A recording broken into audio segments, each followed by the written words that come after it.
mercredi, jeudi, vendredi, samedi. Déjà 4 jours, il reste le 36. Pourquoi compter les dimanches? Les dimanches ne comptent pas dans le carême, donc on fait 44 jours. Donc, dans le temps de carême, nous sommes appelés à lutter contre les tentations.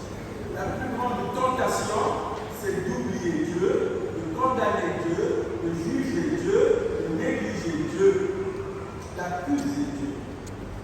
Et si on voit bien, tous les malheurs qui nous arrivent dans le monde, la majorité, au moins 75% de nos souffrances, de nos malheurs, viennent de la séparation avec Dieu, du divorce que nous célébrons avec Dieu. Or, si nous sommes branchés, connectés avec Dieu, nous allons diminuer la quantité de malheurs. Oui, parce que les gens se posent la question, pourquoi il y a tant de malheurs, tant de souffrances, tant de maladies, tant de deuil? Mais où est ce Dieu-là? Il est en vacances, il est parti en croisière. Où est Dieu? Ces genres de questions, ce sont des soupçons que distille, que communique le diable.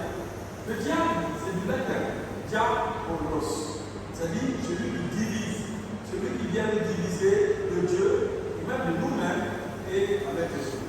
C'est pourquoi, pour ne pas aller dans tous les sens, je vais prendre 3 chapitres.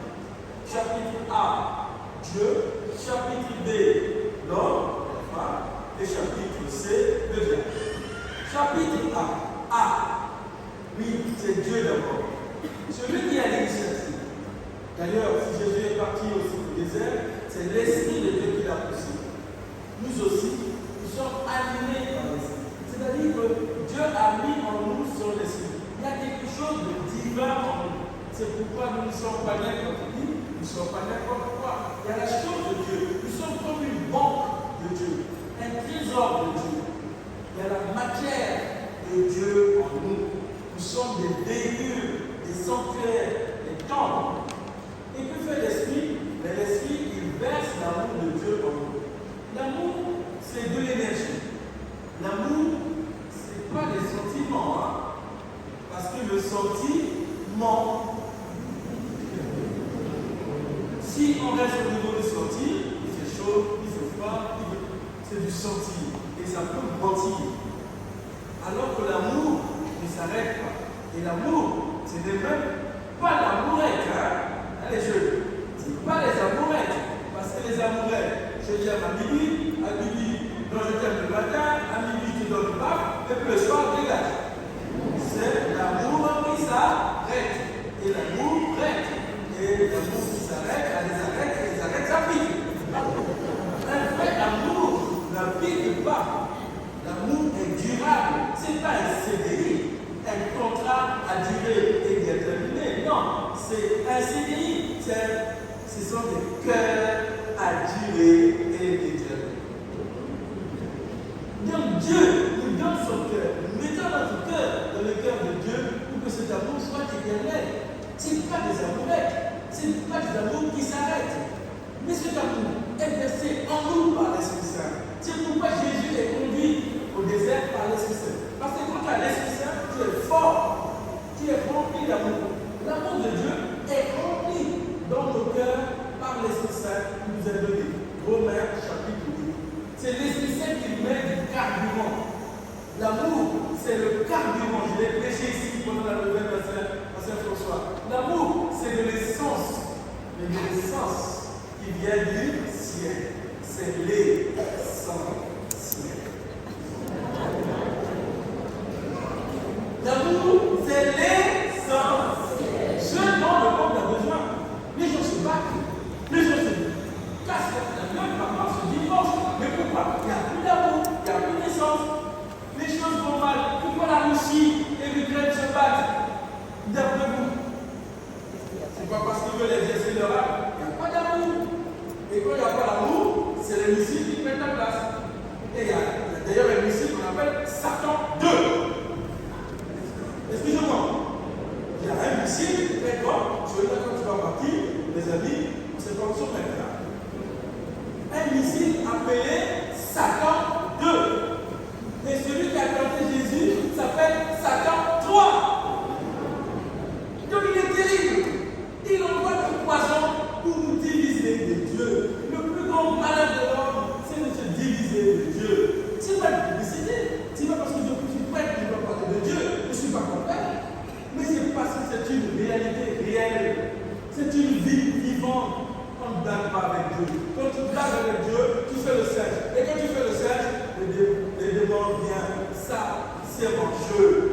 rentrer bon.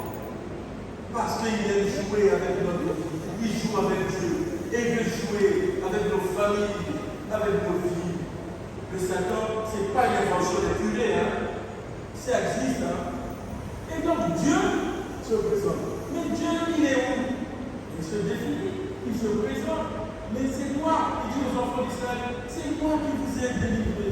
C'est moi qui vous ai fait sortir de l'Égypte. C'est moi. Dieu se présente, se représente, se définit. Oh, ça rentre là, ça sort. On a frappé les preuves. Dieu est obligé de multiplier les preuves de son existence. Oh, regardez. Et Dieu va envoyer son fils Jésus, cette fois-ci. Vous allez voir ce que Dieu peut faire. C'est pourquoi Jésus est la parole vivante. Il y avait d'abord une parole, mais là, c'est la parole vivante qui s'est déclarée. Donc, Dieu se présente comme l'amour dans les enfants de Dieu, la source de la vie, la miséricorde. Dieu se présente comme le Père qui crée et qui recrée. Dieu se présente comme papa. Un papa veut le bonheur de ses enfants. On nous a parlé du jardin. Dieu a créé, a mis au milieu de l'homme le jardin. Et il a placé l'homme dans le jardin. Pourquoi? Et c'est un jardin de quoi? C'est pas un jardin de cacahuètes. C'est un jardin de paix, un jardin de bonheur, un jardin de... Mais tout le bonheur est dans ce jardin. Mais Dieu ne veut pas des fainéants. Il veut des collaborateurs et des coopérateurs. Parce que quel père? Mais Dieu travaille, le Fils aussi doit travailler. Dieu travaille le bonheur, le Fils aussi doit travailler le bonheur. Dieu travaille l'amour, Dieu, le Fils aussi doit travailler. C'est pourquoi il a donné à l'homme et à la femme le jardin. Un jardin, on le cultive, on le soigne, on amende, on améliore, on travaille la terre pour que ça donne des bons fruits. Donc Dieu est celui qui nous a donné des vastes champs, des jardins de bonheur, de paix et de joie. Et la paix existe, le bonheur existe, la santé existe, l'amour existe. Ne vous trompez pas. Ce n'est pas parce qu'il n'y a pas d'amour autour de vous que l'amour n'existe pas. C'est pas vrai. L'amour existe. Il y en a qui l'ont vu. Il y en a même qui tombent amoureux, n'est-ce pas? Mais se relèvent amoureux.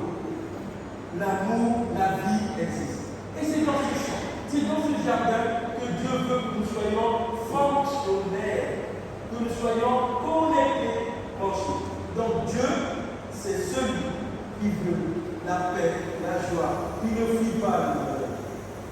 On ne peut pas terminer aujourd'hui la définition de Dieu. Il ne se définit pas, il se reçoit. Parce que lui donne des dons et des pardons. Dieu donne des dons et des pardons. On ne peut pas terminer aujourd'hui toute une révélation aujourd'hui, parler de Dieu, ça ne suffit pas.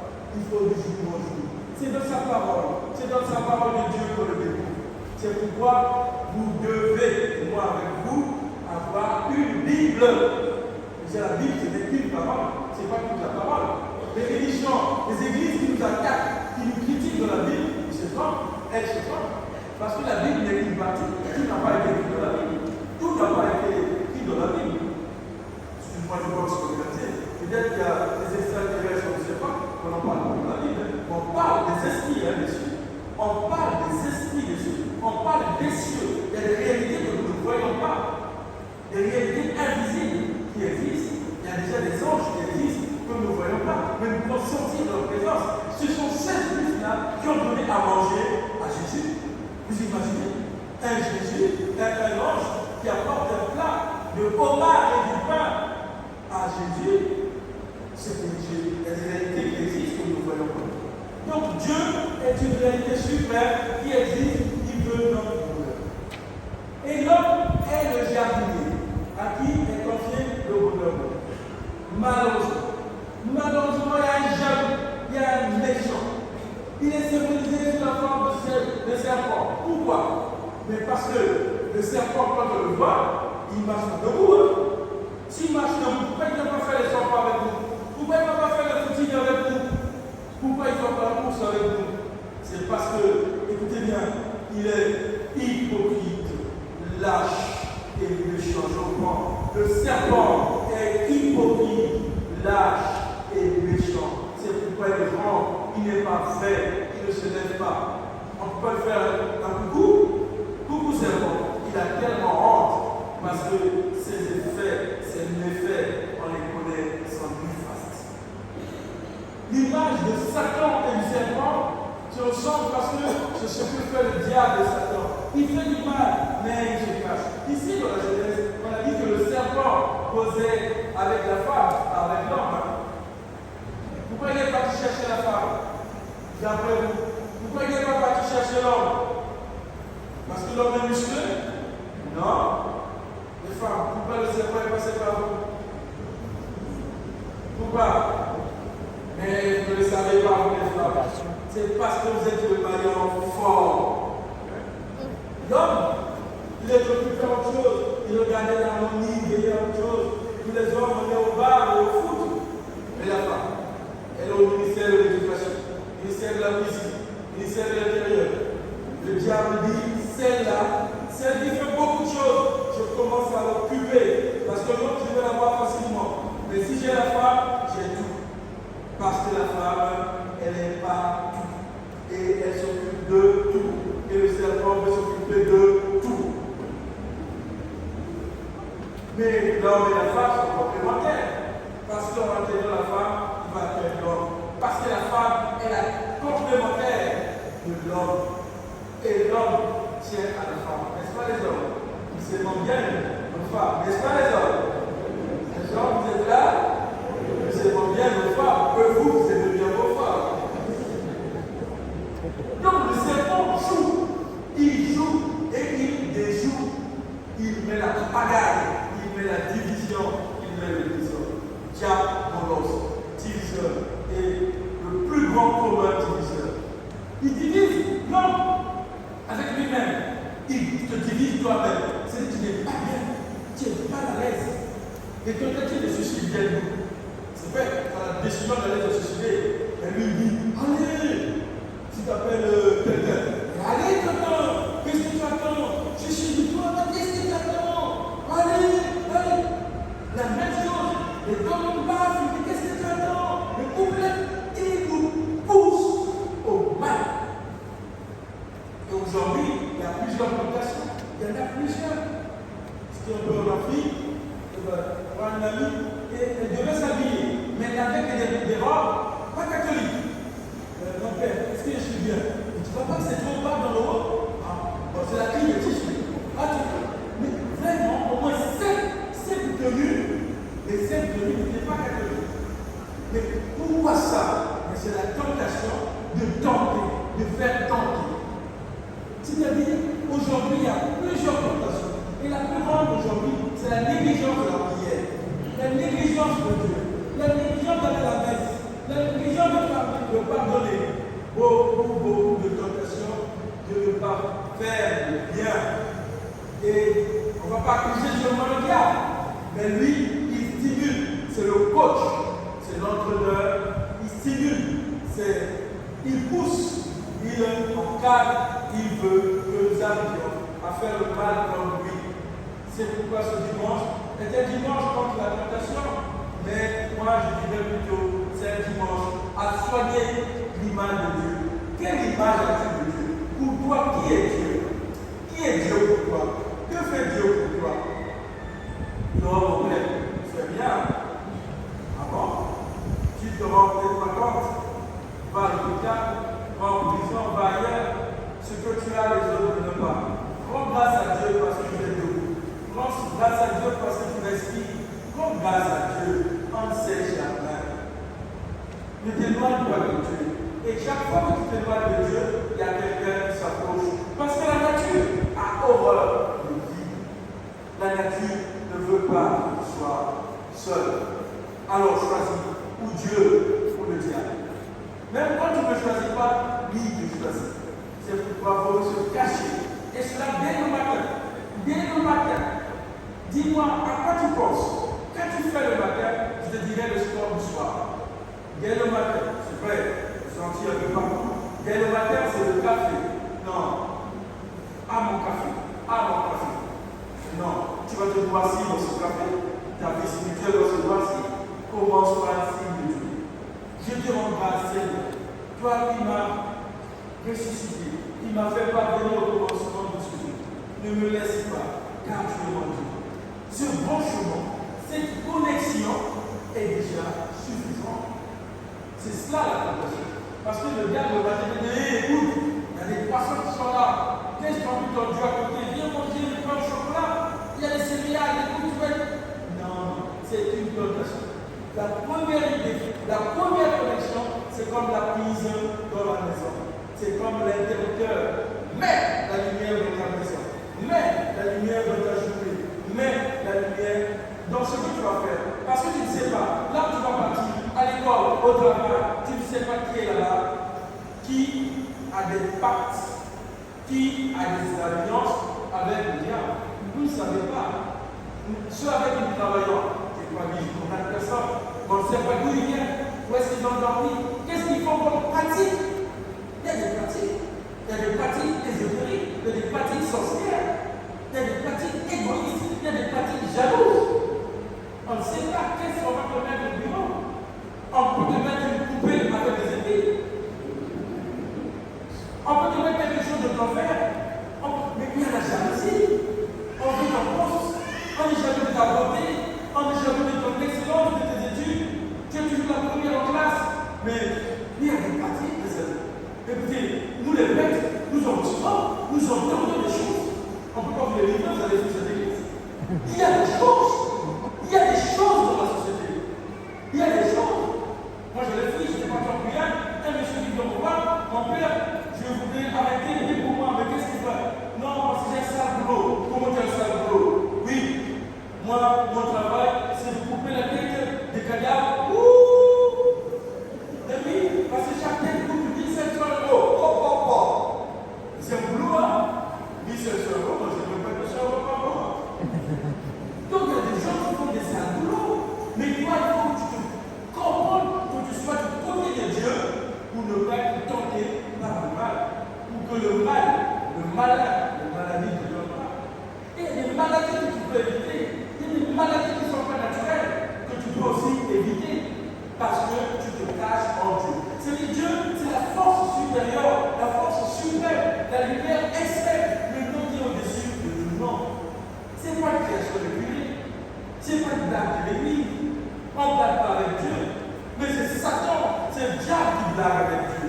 Et qui veut qu'on soit dans sa cour de récréation pour jouer à ses jeux. Mes chers amis, on ne veut pas jouer avec vous. Et c'est pourquoi nous prêchons.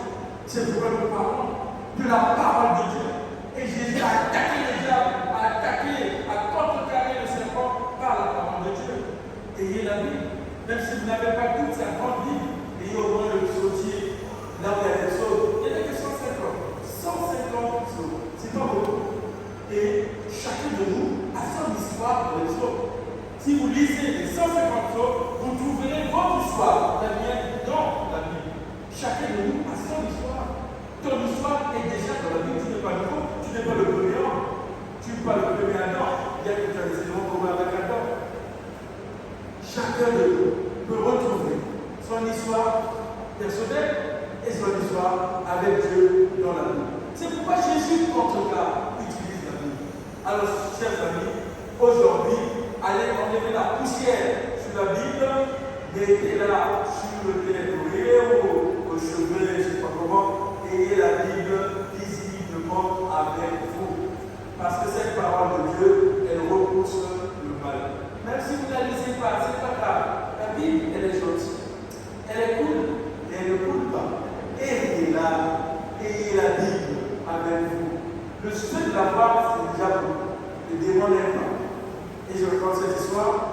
Il y a des enfants. Je vais donner l'exemple de Pâques, sur le Pâques le 7.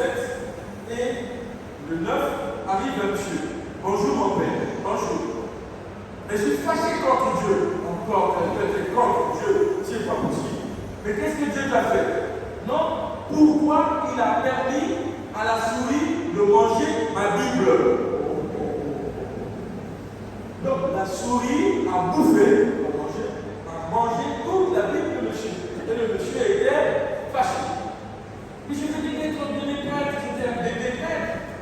parfois très sage, on a pas.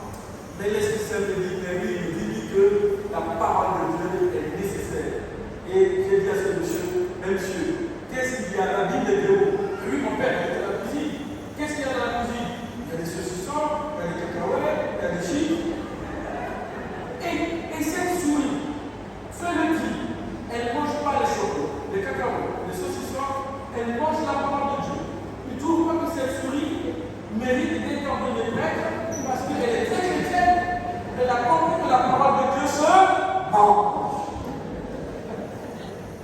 Le monsieur, il a dit que oui, mais finalement, cette souris a été plus sage que moi parce qu'elle a mangé toute la Bible. Il faut le faire. Il n'a pas eu de constipation. On aurait vu la souris sur la pharmacie. Alors, donc, la souris a mangé toute la Bible. Ce qui veut dire que la parole de Dieu se mange. Quand tu manges la parole de Dieu, tu as la santé de Dieu, tu as la paix de Dieu, tu as l'amour de Dieu, tu as l'amour de Dieu, tu as la joie de Dieu, parce que la parole de Dieu, elle guérit. Dis seulement une parole et il se révèle.